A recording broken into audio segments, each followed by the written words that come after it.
அப்ப எங்களுடைய குலம் எப்பேற்பட்ட குலம்? அருந்ததியார் குலம். அப்பேற்பட்ட வசிஷ்டர் திருமணம் செய்தார். நாலு மணி போனது.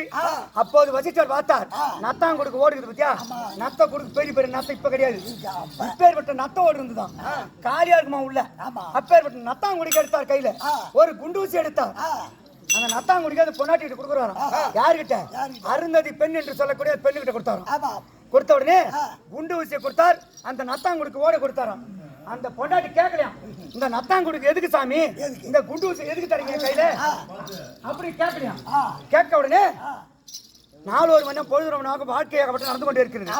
லாஸ்ட் கட்ட ரெண்டு பேரும் இறக்க போற தருவாய்.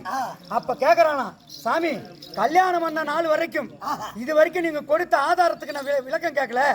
இந்த நத்தாங்குடிக்கும் இந்த குண்டு ஊசி என் கையில குட்டி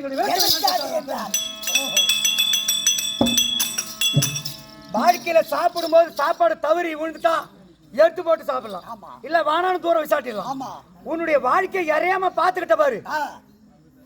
சாப்பாடு இறஞ்சிருந்தா நத்தாங்குடிக்க தண்ணி வச்சுக்கிட்டு அந்த குண்டு ஊசியால சாப்பாட்டை ஒண்ணு ஒண்ணா சொருகி அந்த நத்தாங்குடிக்கல தண்ணியில அழைச்சிட்டு சாப்பிடுவேன்னு பார்த்தேன். அந்த நத்தாங்குடிக்கு வேலை கொடுக்கல, நீ அந்த குண்டு ஊசிக்கு வேலை கொடுக்கல. உன் வாழ்க்கை இறையாம பாத்துக்கிட்ட பாரு. அப்படி ரெண்டு பேருமே உயிரை விட்டாங்க. அங்கே உயிரை விட்ட உடனே அருந்ததியர் இன்னைக்கு கல்யாணம் நடக்கும் போது ஐயர் கேட்பான், கல்யாண பெண்ணே கல்யாண பெண்ணே, கல்யாணம் செய்த மூன்றாம் நாள் அருந்ததி வசிஷ்டரை கண்டியான்னு கேட்பாங்களாம். இன்னைக்கு நட்சத்திரமா இருக்கிறாங்க. அருந்ததியர் குலத்திலே பிறந்த பெண்ணு வசிஷ்டரை கட்டிக்கிட்டு வானத்தில நட்சத்திரமா இருக்காங்க. அவங்கள பார்த்துட்டா புது தம்பதி கேட்பாங்களாம், அவங்கள மாதிரி வாழணும் நீங்க. எப்படியே வசிஷ்டர் கூட அருந்ததி பெண்ணு எப்படி வாழ்ந்தா கடைசி வரைக்கும் இத மாதிரி நீங்க வாழ்ந்து காட்டணும். கல்யாண பெண்ணு கல்யாண பெண்ணு, கல்யாணம் பண்ண மூன்றாம் நாள் அருந்ததியும் வசிஷ்டரையும் கண்டியா கண்டியான் சாமி, நான் உங்களை மாதிரி வாழ்ந்து காட்டுவேன் என் புருஷனோட அப்படி சொல்லுவாங்க. அப்பேர் விட்டு அருந்ததியர் குலம் எங்கள் குலம்.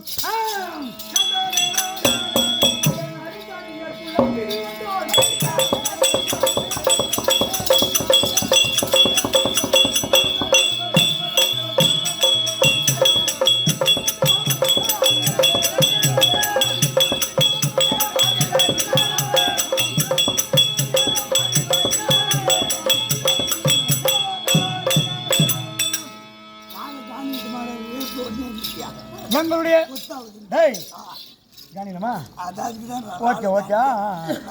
அப்பேர் விட்டு உலகத்துல எத்தனை ஜாதி எத்தனை வந்தாலும் எங்கள் குலம் அருந்ததியர் குலம் தான். ஒரு குலம் எங்கள் குலம்.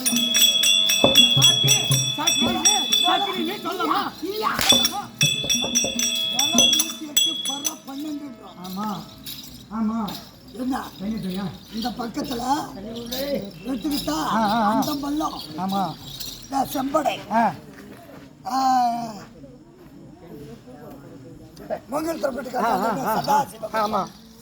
மன்னியபுராணம் ஆடுறாங்க. எதுல இருந்து ஜாதி வந்துடுறாங்கன்னா மன்னியபுராணத்துல இருந்து தான் வந்துட்டாங்க ஜாதி எல்லாம் அவங்க சொல்றாங்க.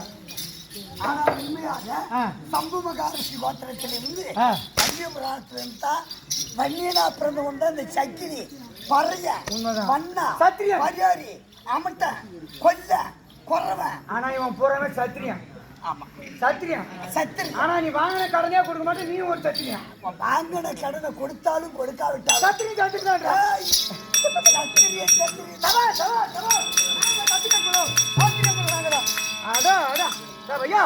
நான் யாருக்கு செருப்பு தைக்க கொடுத்துருமா சொல்லு.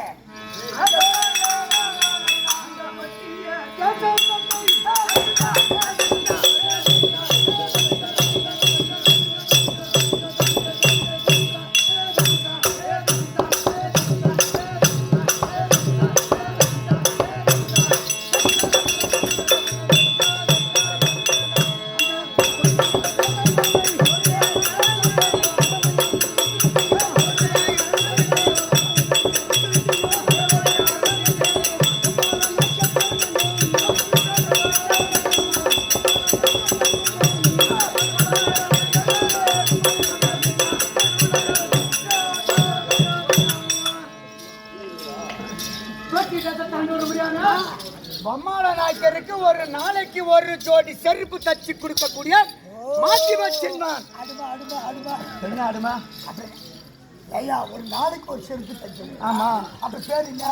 அதை சொல்லாம நீங்கடா அப்ப பேர் என்ன? ஒருத்தட்ட வேலை செஞ்சு சாப்பிட்றோம் அடிமை கிடையாது. இன்னைக்கு நம்ம வேலை செய்யறோம் கூலி கொடுக்குறோம், அதுப்பா அடிமை சொல்லலாமா? அப்புறம் என்ன? டேய், அந்த காலத்துல தம்பி ஓ பேர் என்ன? அந்த காலத்துல எப்படி தெரியுமா, யார் எந்த தொழிலை செய்யணுமோ புள்ள அந்த தொழிலை செஞ்சாதான் நம்மளுக்கு முத்து மோசமா செய்யும் நீ கோடான கோடி லட்சம் கணக்கு எத்தனை கோடி ஏக்கருக்கு ஏதான் எத்தனை தான் தெரியுமா. அருந்ததியர் குலத்துல பிறந்துட்டால் ஒரு ஊசியாதான் குடும்பத்துல இருக்குமா. அருந்ததியர் குலம்னு இல்ல, ஏன் எந்த ஜாதியா இருந்தாலும் அவன் குலத்தொழிலுக்கு அவன் செய்யற தொழிலை செய்யணும். உண்மைதான் அது. அவங்க குடும்பத்திலேயே ஏதாவது ஒரு அடையாளம் ஒண்ணு இருக்குமா. அவன் 40 லாரி ஓட்டும். ஆமா தச்சூர் மணி 48 லாரி ஓடுது. கருப்பு புரோக்கர். இன்னைக்கு அவனை அடிச்சுக்க ஆள் இல்லை. ஆள் கிடையாது. என்ன பேருக்கு புரோக்கர் ராமணம் கட்டிக்கிட்டு சாணி ஆடுறான். சாணி ஆடுறான். ஏன் மதிப்பு மரியாதை மதிக்கணும். இன்னைக்கு பணம் வச்சு கருவ கொண்டு கூடாதான். அப்புறம் என்னவா தம்பி, அப்பேற்பட்ட குலத்தை சேர்ந்தவர் கொட்டி தேச தாண்டவருடையான பொம்மாள நாயக்கருக்கு ஒரு ஜோடி செருப்பு தச்ச கொடுக்கக்கூடிய மாதி வச்சிருந்தா அவருக்கு மட்டும்தான் தச்சு கொடுக்க, உனக்கு கிடையாது. அப்பேற்பட்ட ஆளு தம்பி இன்றைய தினத்திலே அங்க வர அவங்க தேசத்துல இருக்குமா வர்ணத்துக்கு 1000 பசுமா, வர்ணத்துக்கு 1000 பசுன்னு சொல்ல போனா சிகப்பு கலர் மாட்டுல 1000 மாடு, வெள்ளை கலர் மாட்டுல 1000 மாடு, கருப்பு மாடு 1000, இப்படி கலந்து வர பசுக்களும் வர்ணத்துக்கு 1000 பசுக்கள். ஆமா அப்படியே வெட்ட பசுவானது நேற்று தினத்திலே தெரியுமா, நேற்று தினத்திலே தம்பி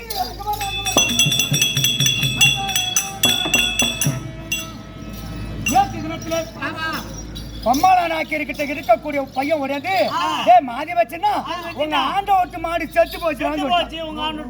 இத கேட்டவன என் பொண்டாட்டிக்கிற பாரு அறிவுறம் ஆண்ட ஓட்டு மாடு செத்து போச்சு அப்படியே அறிவுறம் பிறந்தா.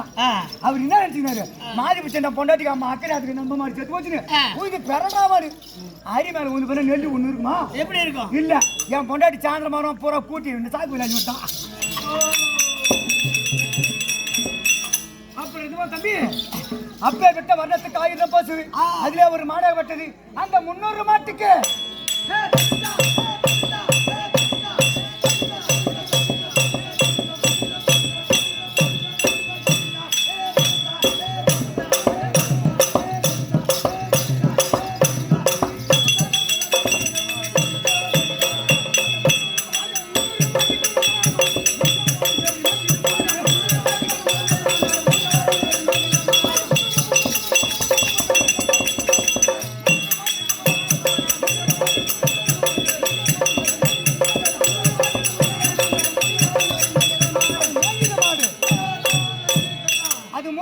போட்டு சத்துதான் மாடு.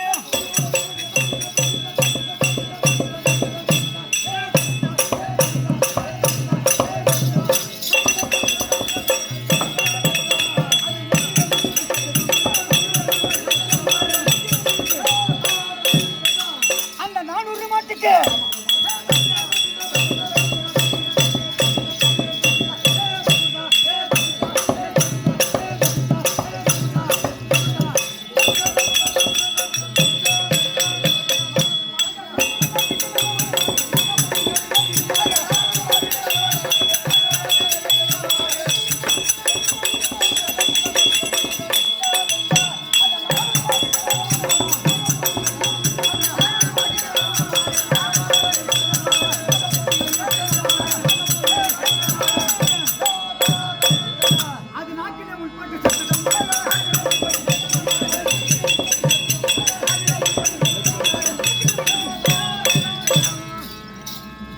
மாட்டுக்கு நலமான மாடு நாகா போதை ஏறி மேய்ச்சது மாடு, அது நாக்கில முள்ளு பட்டு செத்துச்சா மாடு.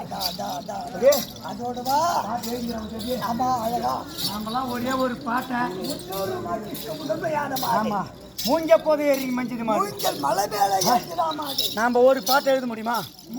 அவங்களும் நம்மளை போல வயிற்றுக்கு சோறு சாப்பிட்டவங்க தான் பாட்டை கருத்தா எழுதிக்கிறாங்க. ஒரு மனிதர்னா எல்லாருமே மனிதரே கிடையாது. மிருதம் கிடைக்கிறாரு சேவல் அருள் 5 விரல் வச்சுக்கிறாரு கையில, ஒரு தோளால மூடப்பட்ட கருவி. நீ தட்டி முடியுமா உன்னால? நம்மளால முடியுமா? இரும்பால் அடிக்கப்பட்ட தாளம், என்ன இசைக்கு என்ன அடவுக்கு என்ன பாட்டுக்கு அடிக்க முடியுமா நம்மளால? அவரவருக்கு ஒரு திறமை உண்டான். நீ கடை வாங்கிட்டேன்னு ஏன் மாத்திரம் உனக்கு ரொம்ப திறமை.